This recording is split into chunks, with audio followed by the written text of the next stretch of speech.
Welcome to Let's Meet, produced by the WCICO. I'm your host, Alex. In this episode, we focus on the 2024 Belt and Road Journalist Forum, presenting the special program, Expand the Path of Opportunities, Share a Bright Future. In the previous episode, nearly 100 journalists, organization leaders, and media representatives from 50 countries and regions gathered in Chongqing to experience the city's rapid development in openness and innovation. Today, our program continues to follow their exploration as they also focus on Chongqing's changes in rural revitalization and integration of cultural and tourism. In China, the term rural revitalization not only signifies the vigorous development of the rural economy, but also points to a comprehensive revitalization of rural industries, culture, and ecology. Chongqing Distillery in Chongqing District is a vivid example of China's rural revitalization. Today, journalists will focus on Chongqing Winery to explore the vibrant stories of rural revitalization. The receipt of Chinese baijiu our journalist friends are tasting reflects China's dedication to rural revitalization and great development. Today, global journalists are visiting Chongqing Distillery to see how Zhang Xiaobai is driving rural green economy through sustainable practices. Today, it was a very great experience for me because I tried something new. I mean, in my country, I've tried this strong alcohol, but this one here, especially the first one today, it was very strong for me, but it was nice. And this is a very good example for us as well, because with the Rose Valley, we have this Rose Festival. We have tourists, but they come only for these few days during the festival. Actually, this is a very good practice, having tourists coming here with the hotels. And when I go back to my country, for sure, I will share this experience. I will write a report about it. I've been drinking alcohol for 20 years now. I've taken different types of alcohol, and I can confirm that what I took here is among the best. I think this is a very good model because from what I can see is that it has provided opportunities for the community around. It has provided opportunities for farmers to produce and also have where they can take their produce. So I think this is a very good model for the development of local community.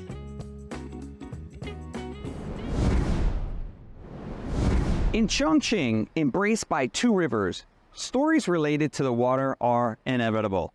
Beneath the flowing river, there lies a mysterious museum that houses many cultural treasures related to the river itself. It has also been recognized by UNESCO as the first underwater museum accessible without diving in the world.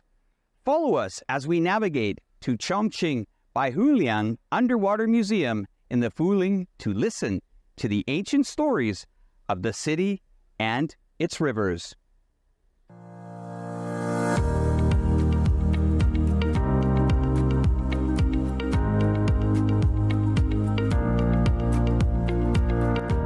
When I first got here, I kind of thought we were going to see something a little bit more in regards to exploring some biological wildlife underwater, but it turns out we were looking at cultural inscriptions, and I didn't know that underwater, some ancient Chinese script could be kept in such good condition over such a long time. I was very positively surprised at that, so seeing that underwater was brilliant.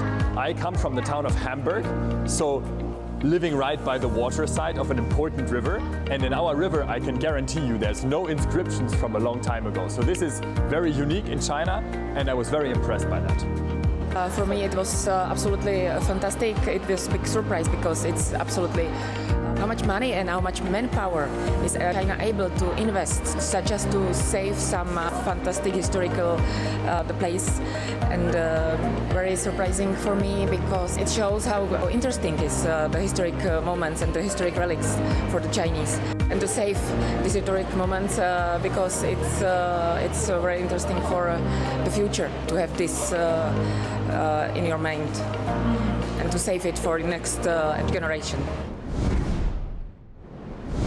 Recently, the domestic game Black Myth Wukong has gained global popularity, incorporating scenes of Dazu rock carvings, which has once again attracted international attention to this cultural treasure. Dazu rock carvings not only embody deep historical and cultural heritage, but also stand as a landmark achievement in Chongqing's heritage protection and transmission. The widespread attention from journalists is sure to enhance its international reputation and influence. Hi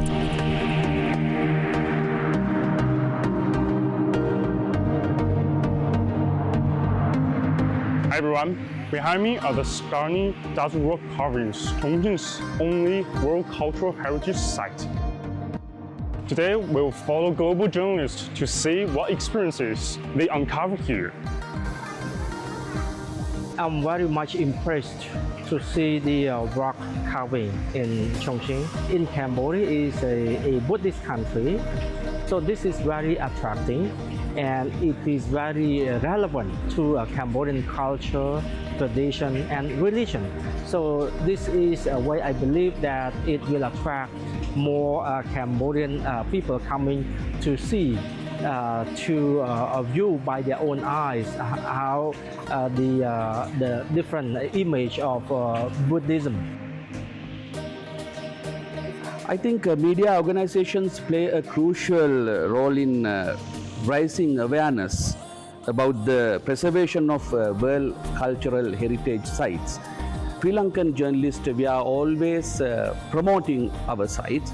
I think same like China journalists, you are also promoting these sites and you are inviting journalists like us to visiting these places. Sri Lankan journalists and Chinese journalists get together and do more videos, documentaries about these sites that will be help to get awareness of these sites to outer world.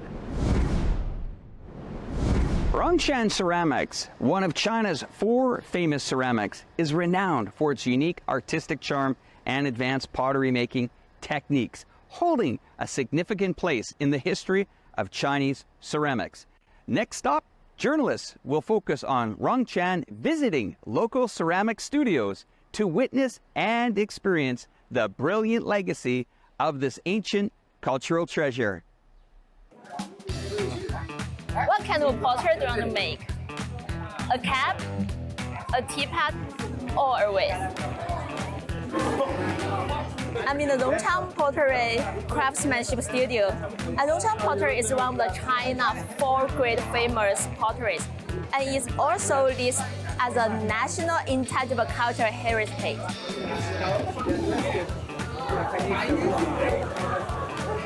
Well, it's hard, it's difficult. It's really difficult. If you are not a professional, you cannot make it.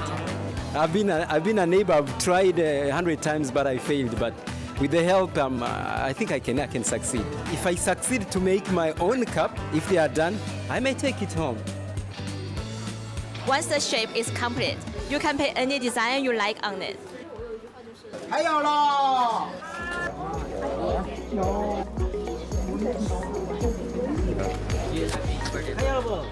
They are taking out the ceramic products out of the kiln. This ceremony is fantastic because it shows the riches of China culture. I invite African people to come here to visit this wonderful village to see how culture can bring development to the country. I was telling you that Mauritius, my country, enjoys very good relationship in many areas with China. And one of those areas is handicraft, culture, and we have a tradition of pottery, not of that magnitude. But I think this could be very interesting to my country if we can get the resources, the technical assistance, the people, and the financial support. I think we could also develop, but to a lesser magnitude. Ecological protection plays a crucial role in China's modernization. Shuanghui Lake National Wetland Park in Liamping is a prime example of Chongqing's ecological protection efforts, presenting a gratifying outcome. As the city's green lungs, Shuanghui Lake is not only a green place for citizens to relax, but also attract countless migratory birds each year due to its ecological beauty. Let's follow the journalist lenses to listen to the beautiful stories of Chongqing.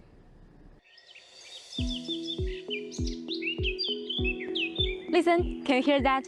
Even such a hot weather, we can still hear the sound of birds at Shuanghui Lake National Wetland Park. Here, foreign journalists capture memorable photos of birdwatching and natural beauty.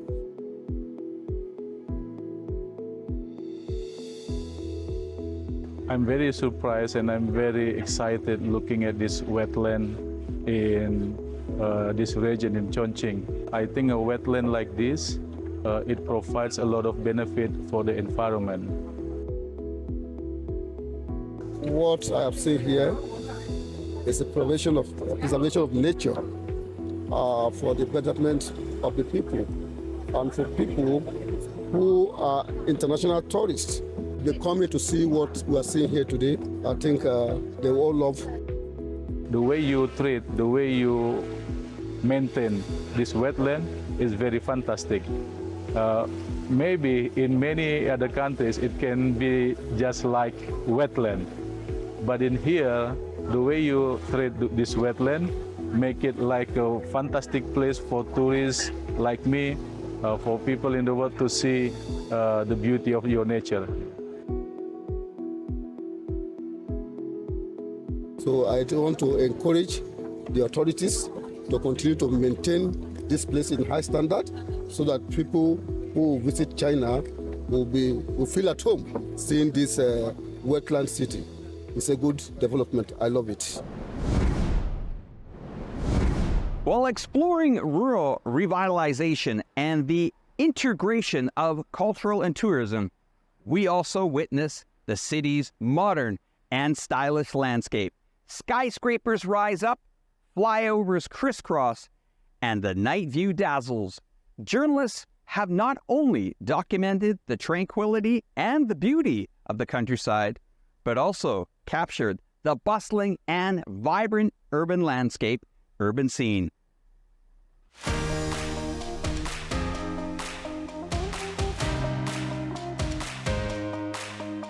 First time to see it, and then, well, my first impression is like this. We have to discuss with my colleague here why the panda always eat. It's a soft cuteness. Yeah? Maybe it also it gives a relevance to reflect why don't we in the whole world be relaxed like panda. That's the philosophy of panda. You just sit there, relax, chewing, enjoy life with the family. Just now they eat together. You see it.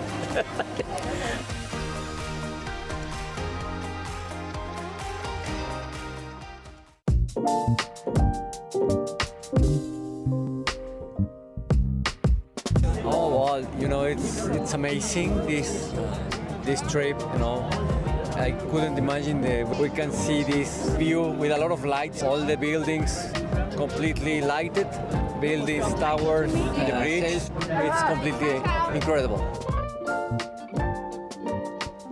I'm very glad to be in China. This wonderful place, so beautiful, and see this beauty and the success of China. I wish many success and all the best to all people of China. Visited many Chinese cities, but Chongqing is most beautiful. That concludes this special episode of Expand the Path of Opportunities, Share Bright Future. Thank you for watching. Let's meet, showcasing new Chongqing to the world. Thanks for watching. Bye for now.